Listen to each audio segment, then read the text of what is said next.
रविवारी रात्री टी20 विश्वचषक स्पर्धेतील अंतिम सामना झाला। न्यूझीलंडचा अखेरचा खेळाडू पॅव्हेलियनमध्ये परतला आणि भारतीय संघानं टी20 विश्वचषकावर नाव कोरलं। त्यानंतर कोल्हापुरात रंगपंचमी दिवशीच दिवाळी साजरी झाली। रात्री 11 नंतर छत्रपती शिवाजी महाराज चौकात मोठ्या संख्येनं तरुणाई एकत्रित आली आणि प्रचंड जल्लोष झाला। तर इचलकरंजीतही विश्वचषक सामना जिंकल्यानंतर शंभूतीर्थ चौकात असाच तुफान जल्लोष झाला। रविवारी रात्री 11 नंतर कोल्हापुरातील छत्रपती शिवाजी महाराज चौकामध्ये अशी तुडुंब गर्दी झाली होती।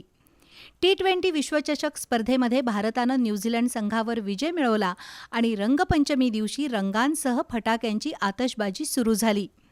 न्यूझीलंडची 10वी विकेट पडली आणि विजयाची खात्री असलेल्या कोल्हापुरातील क्रिकेट वेड्या तरुणांनी थेट छत्रपती शिवाजी महाराज चौकाकडे धाव घेतली।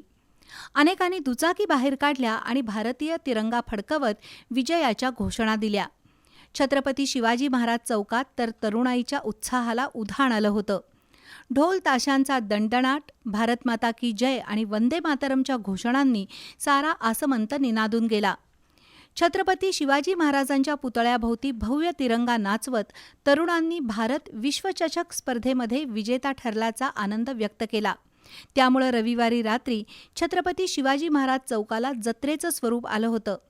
तरुणाईसह लहान मुलं आणि महिलाही या जल्लोषात सहभागी होत्या।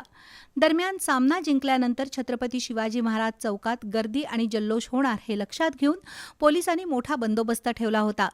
रात्री उशिरापर्यंत जल्लोष, आतषबाजी आणि फटाक्यांचा दणदणाट सुरू होता। दुसरीकडे इचलकरंजीतही रविवारी भारताच्या विजयानंतर प्रचंड जल्लोष झाला।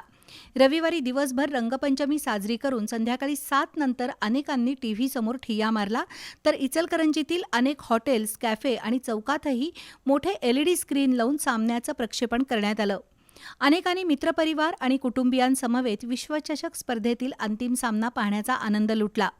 सामन्याच्या अखेरच्या टप्प्यात भारताचा विजय निश्चित झाला आणि इचलकरंजीच्या विविध भागात जल्लोष सुरू झाला। शंभूतीर्थ चौकात ढोल ताशांच्या गजरात तरुणांनी ठेका धरून रंगांची उधळण केली। शिवाय फटाक्यांची आतषबाजी करत भारत माता की जय असा प्रचंड जयघोष झाला।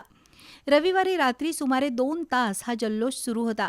यावेळी काही हुल्लडबाजांनी गोंधळ घालण्याचा प्रयत्न केला, पण पोलिसांनी त्यांना वेळीच रोखलं।